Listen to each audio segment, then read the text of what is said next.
আসসালামু আলাইকুম, আকল লফটে সবাইকে আবারও স্বাগতম নতুন একটি ভিডিওতে। আজকের topic thumbnail and video title দেখে আশা করি সবাই বুঝতে পেরেছেন। যারা ককাটেল পালবেন ভাবছেন, আজকের ভিডিওটি স্পেশালি তাদের জন্য। ভিডিওটি না টেনে সম্পূর্ণ দেখবেন। আশা করি যারা নতুন ককাটেল পালবেন বা যারা নতুন ককাটেল কিনবেন তাদের খুবই উপকারে আসবে। আচ্ছা, আপনারা যারা ককাটেল পালন করবেন ভাবতেছেন, কোথা থেকে বা কাদের কাছ থেকে পাখি কিনলে ধরা খাবেন না, এই বিষয়ে আগে আপনাদের জানা উচিত। আমি যেহেতু কোকাটেল পাখি পালন করার সময় অনেক ঝামেলা পোহাইছি, অনেক চ্যালেঞ্জেস ফেস করেছি, তো আমি চাচ্ছি এই সব ঝামেলা যাতে আপনারা না পড়েন, এইসব চ্যালেঞ্জগুলো যাতে আপনারা ফেস না করেন, সেজন্য আমার এক্সপিরিয়েন্সটা আপনাদের সাথে শেয়ার করতে। আশা করি পুরো ভিডিওটি মনোযোগ দিয়ে শুনবেন, দেখবেন, আপনাদের খুবই কাজে লাগবে। আচ্ছা, শুরুতে বলি, আজকাল ফেসবুকে অনেক গ্রুপ রয়েছে পাখি কেনা বেচা হয়। সেসব গ্রুপে দেখবেন অনেকে রানিং পেয়ারগুলো বিক্রি করে। হ্যাঁ, তো আপনি যদি রানিং পেয়ার নিতেই চান, সেক্ষেত্রে আপনাকে ভালো কোনো ব্রিডারের কাছ থেকে রানিং পেয়ার নিতে হবে, যদি সে আপনাকে দেয়। বলে রাখতে চাই, কোনো ব্রিডারই ভালো কোনো রানিং পেয়ার আপনাকে দিবে না। ব্রিডাররা কি করে, ব্রিডাররা আপনার রানিং পেয়ারগুলো থেকে ডিম বাচ্চা করে, বাচ্চা ফোটায়, সেই বাচ্চাগুলো বিক্রি করে, কিছু বাচ্চা তারা পেলে বড় করে, সেই বাচ্চাগুলোকে আবার পেয়ারিং করে। তো একটা সার্টেন টাইম পর দেখা যায় যেই রানিং পেয়ারগুলো তাদের ছিল, সেই রানিং পেয়ারগুলো যখন এইজি হয়ে যায়, সেই রানিং পেয়ারগুলো তারা ছেড়ে দেয়। হ্যাঁ, মানে 3 বছর 4 বছর হয়ে গেছে, সেই পাখিগুলোকে তারা ছেড়ে দেয়। সেই পাখিগুলা মার্কেটে, বাজারে অনেক পাইকাররা, অনেক দোকানদাররা বিক্রি করে ডিম বাচ্চা গ্যারান্টি বলে। হ্যাঁ, তো সেই পাখিগুলোর কিন্তু আয়ুষ্কাল কমে গেছে একদিক দিয়ে, আরেক দিক দিয়ে হচ্ছে আপনার সেই পাখিগুলো যখন ডিম বাচ্চা করবে, তারা তখন বেবির ফেদার পুলিং করবে। মানে বেবি যখন আপনার 15-20 দিন হবে, ফেদার আসা শুরু করবে, বেবির ফেদারগুলো টেনে টেনে খেয়ে ফেলবে। হ্যাঁ, তো এই জন্য বেবিগুলো ইনজুর হয়, বেবিগুলো তখন মিস হওয়ার চান্সেস অনেক হাই থাকে, বেবিগুলো টিকে না। তো এই জন্য আপনাকে অনেক বার্ডেন নিতে হবে। তো বেটার এই সব রিজেক্টেড পাখি বাদ দেওয়া। সেকেন্ড যেটা বলতে চাই সেটা হচ্ছে, অনেকে আপনাকে রেফারেন্স দেয়। রেফারেন্স বলতে হচ্ছে আপনাকে পাখির ডিম করতেছে, বাচ্চা করতেছে, এভিডেন্স সহ ভিডিও দেখাবে। হ্যাঁ, তো সেই ভিডিওগুলো দেখে আপনি বিশ্বাস করলেন, কিন্তু সে অ্যাকচুয়ালি এই পেয়ারটারই ভিডিও দিয়েছে না অন্য কোনো পেয়ারের ভিডিও দিয়েছে, how do you know that? সেটা তো আপনি বুঝতে পারবেন না, ঠিক না? তো সেই জন্য এইসব লোভনীয় অ্যাট্রাকশন, এইগুলা আপনাকে ইগনোর করতে হবে।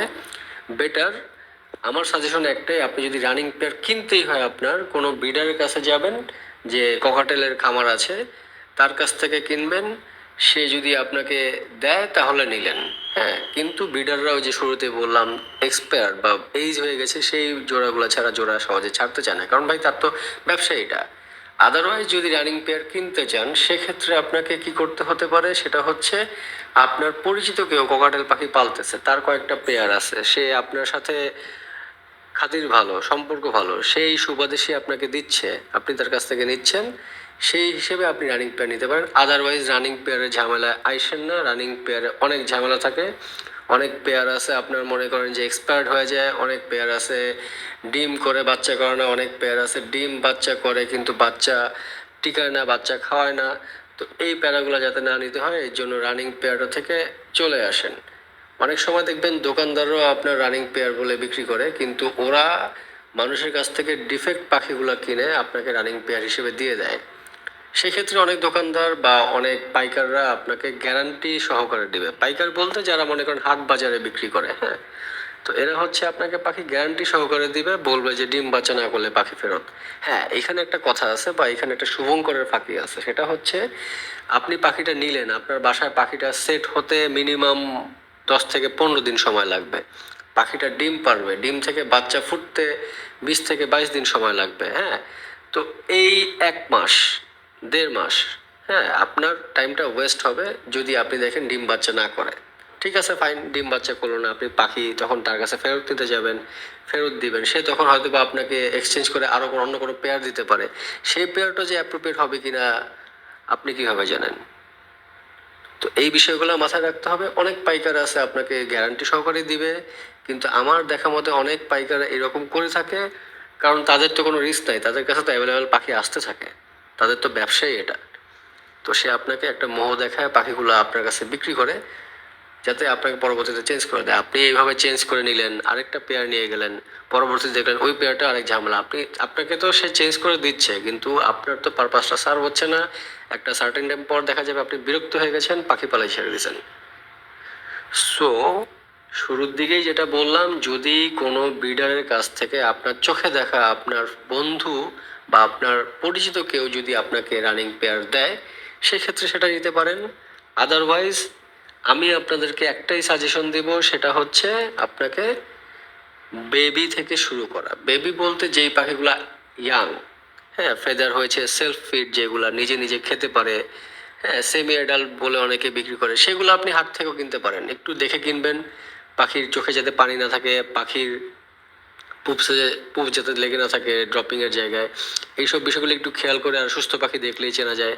তখন আপনি হাট বাজার বা পাইকার বা কোনো ব্রিডার যার কাছ থেকে নেন, আপনার রিস্কটা কম, মানে ডিফেক্ট বা রিজেক্ট মাল পাওয়ার ক্ষেত্রে, হ্যাঁ। তো এই বিষয়গুলো মাথায় রাখবেন। আরেকটা বিষয় হচ্ছে, আপনি হাট বাজারেও অনেকে দেখা যায় যে রানিং পেয়ার পাখি আর পারবো না বিক্রি করে দেয়, ওগুলোও কিন্তু একটা রিস্ক। রিস্ক কেমন রিস্ক আমি আপনাকে বলি, সেটা হচ্ছে আপনি তার কাছ থেকে পাখি নিয়ে তারা কিন্তু আর পাবেন না। আর অনেকে পাখি মনে করেন যে নতুন কিনতে গেছে, এখন একজোড়া পাখি কিনে আনছে, দেখতেছে পাখিটা ডিম বাচ্চা করতেছে না, সে যখন এই পাখিটা আবার সেল করে দিতে চায় পরিচিত কারো কাছে, তখন কিন্তু সে সেটা সেল করতে পারে না। তখন তাকে কি করতে হয়, ওই হাট বাজারে গিয়ে বিক্রি করতে হয়। আদারওয়াইজ পাইকারদের কাছে গিয়ে আপনার ওই পাখিটা কম দামে বেচে বেচে আসতে হয়। তো পাইকাররা কি করে, তখন আবার এই যে নতুন কাউকে এই পাখিটা ধরায় দেয়। পাইকারদের ঘটনা আমি আপনাকে বলে দিলাম, পাইকার বা দোকানদার যারা আছে তারা আপনাকে গ্যারান্টি দিবে ঠিকই, কিন্তু ওই যে আপনি তখন ঘুরবেন, এখানে একটা শুভঙ্করের ফাঁকি থেকে যায়, হ্যাঁ। তো এই বিষয়গুলো মাথায় রাখবেন। আর বাচ্চা পাখি থেকে শুরু করাটা খুবই আপনার সেফ। বাচ্চা পাখি দিয়ে আপনি যদি পালন করেন খুবই সেফ। কেন সেফ আমি বলি, বাচ্চা পাখিটা আপনি আপনার এনভায়রনমেন্টে বড় করতেছেন। হ্যাঁ, আমাদের অনেকের ধৈর্য কম, তো আমরা ধৈর্য ধরে থাকতে পারি না, যে না আমি চাই হচ্ছে ইনস্ট্যান্ট রেজাল্ট। এই ইনস্ট্যান্ট রেজাল্টের চক্করে ভাই আমি কিন্তু 6টা মাস নষ্ট করছি। আমি অনেকগুলা পেয়ার চেঞ্জ করা হয়েছে। আমি ফার্স্টে একটা পেয়ার আনছিলাম, সেই পেয়ারটা ডিফেক্ট, যদিও একটা লোভনীয় পোস্ট ওই যে গ্রুপে ফেসবুকে দেখা হয়েছিল যে পাখি পালা ছেড়ে দিব, ডিম বাচ্চা গ্যারান্টি, পাখি মেট করতেছে, এই ভিডিও দেখায়, অনেক কিছু দেখাবে ভাই, কিন্তু ওই যে বললাম ভালো জিনিস তো কেউ কাউকে দিতে চায় না, বুঝলেন না। সস্তায়ও দিবে না, আবার আপনাকে সস্তায় দিলে তারা মনে করবে যে আপনি তো বুঝে ফেলবেন, তারা মার্কেট প্রাইসই আপনার কাছে পাখি বেচবে, কিন্তু ভালো জিনিস কেউ কখনো আপনাকে সহজে দিবে না। এটা আপনাদের মাথায় সেট থাকতে হবে। পাখি পালবেন, আমার একটাই রিকোয়েস্ট আপনাদের কাছে, সেমি অ্যাডাল্ট থেকে শুরু করেন, 4-5 মাসের পাখি থেকে শুরু করেন। ককাটেল অ্যাডাল্ট হতে 1 বছর সময় নেয়, তো আপনি 4-5 মাস পালেন। আর একটা বিষয় অবশ্যই অবশ্যই মাথায় রাখতে হবে, সেটা হচ্ছে ইনব্রিড করা যাবে না। ইনব্রিড মিনস, ইনব্রিড নিয়ে আমি এর আগেও ভিডিও বানিয়েছি, আমি বলবো না, খুঁজে আসেন, দেখে আসেন। আমি আবারও বলছি, ইনব্রিড হচ্ছে ভাই বোনের মধ্যে জোড়া দেওয়া, মানে সেম ব্লাড লাইন, হ্যাঁ। মানে করেন একই ঘর থেকে যে বাচ্চা বের হয়েছে, একটা ছেলে একটা মেয়ে, এইগুলাকে জোড়া দেওয়া উচিত না। এগুলাকে জোড়া দিলে কি হয়, এগুলাকে জোড়া দিলে আপনার এদের থেকে যে বেবিগুলো আসবে, সেই বেবিগুলো আপনার সার্ভাইভ করতে পারে না। এই বেবিগুলোর ইমিউনিটি অনেক দুর্বল হয়, এই বেবিগুলো টিকে না। তো এই বিষয়গুলো মাথায় রাখতে হবে। যখন আপনি সেমি অ্যাডাল্ট কিনবেন, তখন কয়েকজনের কাছ থেকে পাখি কিনবেন। ফর্সে একজনের কাছ থেকে যদি শুধু মেল কিনেন, আরেকজনের কাছ থেকে শুধু ফিমেল কিনবেন, বা একজনের কাছ থেকে একটা পেয়ার কিনলেন, আরেকজনের কাছ থেকে আরেকটা পেয়ার কিনলেন, 2টা পেয়ার সাফল করে দিবেন। সেক্ষেত্রে ভাই বোন জোড়া হওয়ার পসিবিলিটিসটা একেবারেই কমে যায়, আর আপনার ওই রিস্কটাও থাকে না। আপনি পাখি জোড়া দিয়ে ডিম করবেন, বাচ্চা করবেন, সেই বাচ্চা যদি আপনার ইমিউনিটি দুর্বল হয়, সেই বাচ্চা যদি টেকাতে না পারেন, সেক্ষেত্রে তো আপনার আলটিমেটলি লস, আপনি ডিসঅ্যাপয়েন্টেড হয়ে যাবেন। তো সেই ক্ষেত্রে এই বিষয়গুলো মাথায় রাখবেন। রানিং পাখি কিনলে অবশ্যই পরিচিত কারো কাছ থেকে কিনবেন। ককাটেল পাখি খুবই সেন্সিটিভ পাখি, ককাটেল পাখি খুবই দুর্বল পাখি। এই পাখিগুলো যদি ঠিকঠাক পালন করতে পারেন, আশা করি ভালো করবেন। আমি এই 6 মাস ধরে পালার পরও ফাইনালি বাচ্চা দেখেছি, কিন্তু বাচ্চা ওই যে বললাম এইজি পাখি, ফেদার পুল করে বাচ্চাকে আমার খাওয়াইতে হয়। ফার্স্ট টাইম আমি বাচ্চাগুলো মিস হয়েছে, কারণ আমি প্রপারলি হাউ টু ফিড এটা জানতাম না। তো প্রপারলি ফিডিংও করা হয়নি সময়ের অভাবে। তো বাচ্চা, আমি 3টা বাচ্চা ফুটেছিল, আমি একটা আনফর্চুনেটলি টিকাতে পারিনি। তো দেখতেছি ইনশাল্লাহ আরও, এখন আমার 2টা পেয়ার আছে, এই 2টা পেয়ার থেকে ভবিষ্যতে কিছু করতে পারলে অবশ্যই আপনাদের সাথে শেয়ার করব। বাট আপনাদের সাথে শেয়ার করার একটাই কারণ, যে সমস্যায় আমি পড়েছি, যে এই চ্যালেঞ্জগুলো আমি ফেস করেছি, আশা করি আপনারা এগুলা বুঝতে পেরেছেন। অ্যান্ড এই মোহটা কাটিয়ে পাখি কেনার সময় একটু বিবেক বুদ্ধি খাটিয়ে পাখি কিনবেন, আবেগ ইমোশন থেকে বা তাড়াহুড়া করে না।